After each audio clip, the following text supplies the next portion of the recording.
હે પ્રભુ, તારા દ્રઢ પ્રેમ પ્રમાણે મારું વાણી સાંભળ, તારા ન્યાય પ્રમાણે મને જીવન આપ. શુક્રવાર 12 જૂન 2026. આજે સવારે અમારા ધ્યાન માટે મેં સંખ્યાના પુસ્તક પ્રકરણ 11 શ્લોક 15 માંથી પસંદ કર્યું છે. જો મારી પાસેથી તમે આ બધું કામ કરાવવા માંગતા હો તો કૃપા કરીને હમણાં જ મને મારી નાખો. તમે મારા ઉપર ભલાઈ કરતા હો તો મને આગળ પણ દુઃખ ન જોવા દેતા. સુપ્રભાત મિત્રો. જ્યારે મંત્રાલય અને મિશનમાં હોય ત્યારે ઘણા બધા પડકારો હોય છે જે મંત્રાલયમાં રહેલા વ્યક્તિને નિરાશ કરી શકે છે. ચાલો આપણે આ શ્લોક પર ધ્યાન આપીએ. સવારના ધ્યાનનો વિષય છે મિશનમાં હતાશા.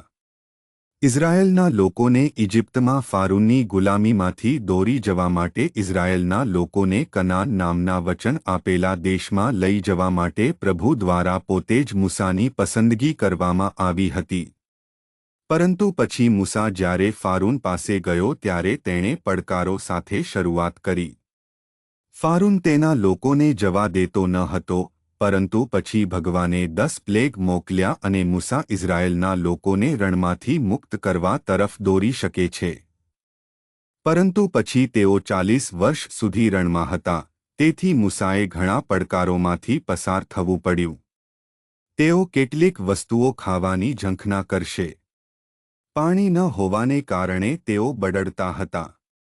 તેઓ આગળ વધતા ગયા અને તેઓ એમ પણ કહેતા હતા કે ઇજિપ્તમાં તેમના માટે સારું છે કારણ કે તેમને કંઈ મળતું નથી. આ પ્રકારની પરિસ્થિતિઓએ મૂસાને આટલી હદે નિરાશ કર્યા. તે નેતા બનવા માંગતો ન હતો અને તે પોતાને છોડવા માંગતો ન હતો. તેણે ભગવાનને પૂછ્યું કે તે તેને મારી નાખે કારણ કે તે આવી હતાશામાંથી પસાર થઈ રહ્યો હતો અને તેણે કહ્યું કે તેણે આવી સ્થિતિ માંગી નથી, પરંતુ જ્યારે ભગવાને તેને બોલાવ્યો ત્યારે તેણે તેની મદદ કરવી પડી કારણ કે તે સૌથી ખરાબ પરિસ્થિતિમાંથી પસાર થઈ રહ્યો છે અને જો તે તેની તરફેણ કરે તો તે કહે છે કે મને મરવા દો. મિત્રો, જેમને મંત્રાલય અને મિશન માટે પસંદ કરવામાં આવ્યા છે તેઓ ચોક્કસપણે ભયંકર પડકારોમાંથી પસાર થશે, પરંતુ આ પડકારો એટલી હદે જશે કે તે તેમને માત્ર મિશન અથવા મંત્રાલય છોડીને મરવાનું મન પણ કરશે નહીં. પરંતુ પછી ભગવાનનો હેતુ અલગ છે અને તે ક્યારેય તેના લોકોને નિરાશ કરશે નહીં.